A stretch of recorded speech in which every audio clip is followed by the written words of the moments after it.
André Comte-Sponville, bonsoir. Bonsoir. Merci infiniment d'avoir accepté notre invitation et d'être venu jusqu'à nous dans les fauteuils rouges de complément d'enquête. Vous êtes philosophe, auteur d'une vingtaine d'ouvrages, dont le Dictionnaire amoureux de Montaigne chez Plomb. Alors votre parole est rare, souvent iconoclaste. On est ici dans l'Oise où a débuté l'épidémie il y a exactement un an.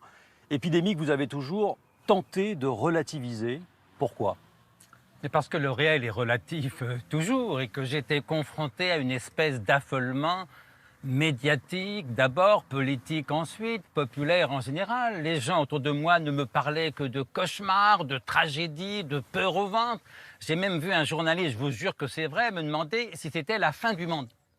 Or, cette pandémie, on l'a su assez tôt, était relativement peu létale, comme on dit. Ouais. Le taux de létalité était autour de 1%. On sait aujourd'hui que c'est plutôt, d'après l'Institut Pasteur, 0,5%. Vous imaginez une maladie où vous avez 99,5% de chances d'en réchapper et on vous demande si c'est la fin du monde. Et donc oui, il fallait relativiser. Et pour relativiser, j'ai rappelé certaines choses. Ouais. Par exemple que la peste noire en Europe au XIVe siècle a tué la moitié de la population européenne. La moitié de la population. Vous imaginez ? Oui, mais on ne peut évidemment pas se comparer à une telle époque. Ça veut dire quoi de notre époque aujourd'hui ? On n'accepte pas le risque ? On n'accepte pas la mort. Et on accepte de moins en moins le risque. Parce que la moitié de la population européenne au XIVe siècle, il y a en gros un Français sur 1000 qui Ouais. est mort de la Covid-19 en 2020. Vous voyez ? Et pas 500 sur 1000 comme 14e, mais même la grippe espagnole, 1918-1919, a fait 50 millions de morts dans le monde. Alors- Aujourd'hui, la Covid a fait 2,5 millions de morts. C'est pas du tout la même chose. Et donc, Pourquoi on n'y arrive pas ? et Pourquoi donc, on ne relativise il faut pas ? toujours relativiser. Et j'ai été agacé par les journalistes, vos confrères, notamment sur les chaînes de télévision, qui énonçaient tous les soirs les chiffres de mortalité. Mais on apprend dans les écoles de journalistes qu'un chiffre en lui-même, ça ne veut rien dire. Ouais. Il faut le mettre en perspective en le comparant à d'autres chiffres. Et donc, je me suis demandé un moment, mais il y a combien de gens qui meurent en France chaque année ? Aucun journaliste ne l'avait dit depuis des semaines. Il y en a plus de 600 000.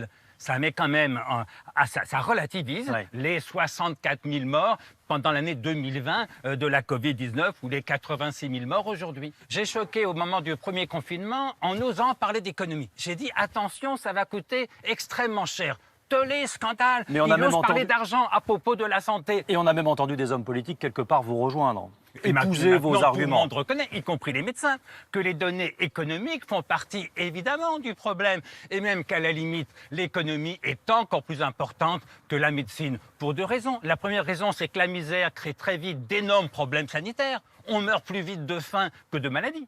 La deuxième raison, c'est que la médecine coûte très cher et qu'il faut la financer. C'est pas en ruinant le pays qu'on va sauver nos hôpitaux. Comment expliquez-vous que nous soyons à ce point suspendus à la parole des experts ? Des experts qui ont dit, pardon, mais un peu tout et son contraire. Ils ont établi des courbes, elles ne se sont pas toujours vérifiées. Et pourtant, on est resté comme suspendu à leurs propos, comme si c'était le guide suprême.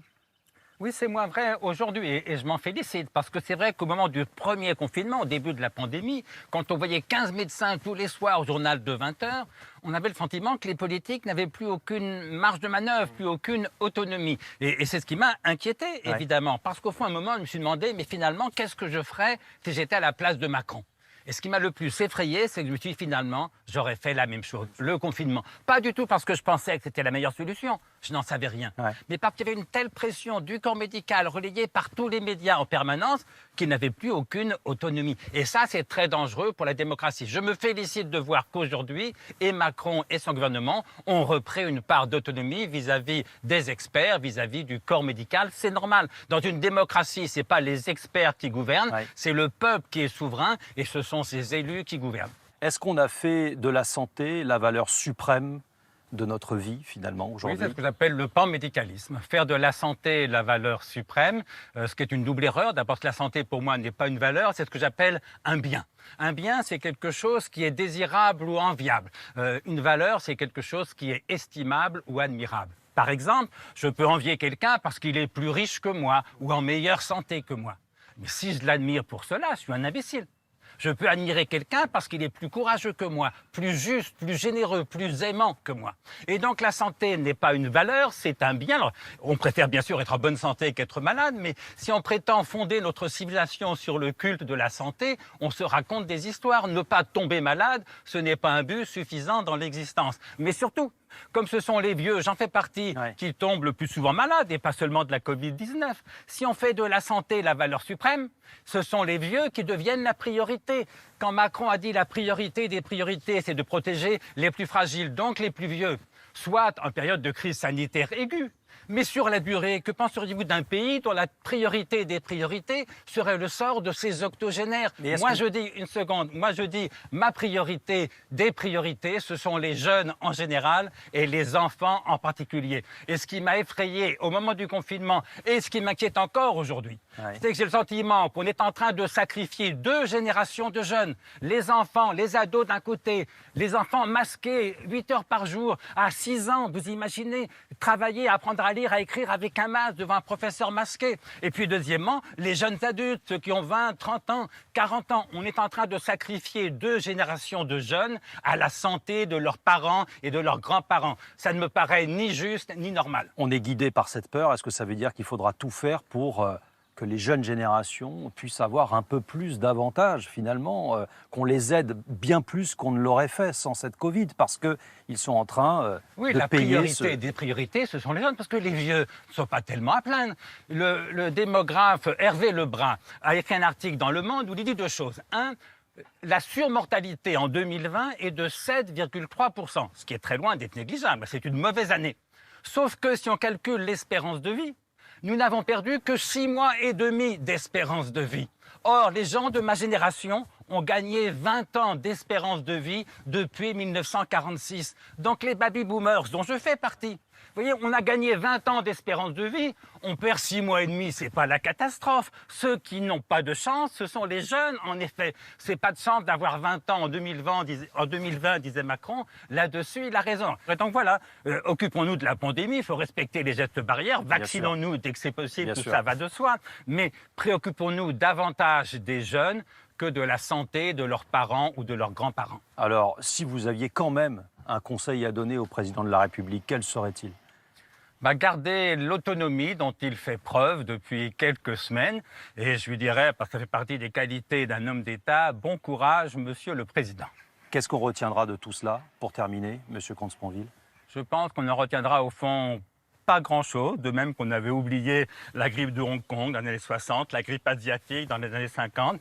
Simplement, on s'interrogera sur cette espèce d'affolement planétaire, parce que le pire, c'est que c'est planétaire. La Banque mondiale vient d'annoncer qu'il y avait 150 millions d'êtres humains qui allaient redescendre en dessous du seuil d'extrême pauvreté. Le seuil d'extrême pauvreté, c'est que la question de la vie et de la mort se pose tous les jours. Or, c'est la première fois depuis 30 ans que la pauvreté progresse. Ça faisait 30 ans que la pauvreté reculait chaque année, au point qu'on espérait l'éradiquer, l'extrême pauvreté, dans les années 30. 150 millions de gens sont redescendus à cause de la Covid et des différents confinements en dessous du seuil de l'extrême pauvreté. Rappelons qu'à côté, il y a 2,5 millions de morts seulement. Et donc là encore, arrêtons de nous polariser sur la Covid. Il faut avoir toujours l'échelle des valeurs en tête. Oui, bien sûr. Et c'est aussi la peur de la mort. Oui, mais dont il est de question. La mort de qui et quelle mort?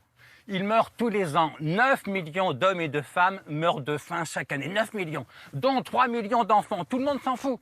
Et là, il y a 2,5 millions, c'est-à-dire beaucoup moins, qui meurent de la Covid, mais qui en plus sont des gens de mon âge ou plus vieux. La moyenne d'âge des morts de la Covid-19, c'est 81 ans. Alors, c'est triste de mourir à tous les âges, mais reconnaissons, et là encore j'ai choqué en le disant, reconnaissons que, bien sûr, tous les êtres humains sont égaux en droit et en dignité, ça va de soi, mais toutes les morts ne se valent pas. Il est quand même plus triste de mourir à 20 ou 30 ans que de mourir à 69 ans, c'est mon âge, ou à 81 ans, c'est l'âge moyen des décès liés à la Covid-19. Et quand on ne peut plus dire ça sans se faire insulter, parce que j'ai reçu des dizaines de mails de félicitations, mais quelques mails d'injures quand j'ai dit ça, ça veut dire que règne ce que j'appelle le sanitairement correct, par analogie avec le politiquement correct, des choses dont tout le monde sait qu'elles sont vraies, mais qu'on n'a plus le droit de dire publiquement. Là encore, c'est un mauvais symptôme pour notre démocratie. Merci infiniment, André Comte-Sponville, de nous avoir aidés à réfléchir et à continuer de réfléchir. Merci à vous. C'est la fin de ce complément d'enquête, mais vous pouvez nous retrouver en replay grâce à l'application France.tv ou à celle de France Info en choisissant la rubrique Magazine. Merci à Hugo Plagnard, Clément Castex et Samuel Humez à la rédaction en chef de cette émission. Caroline Durand m'a aidé à concevoir et préparer ces entretiens.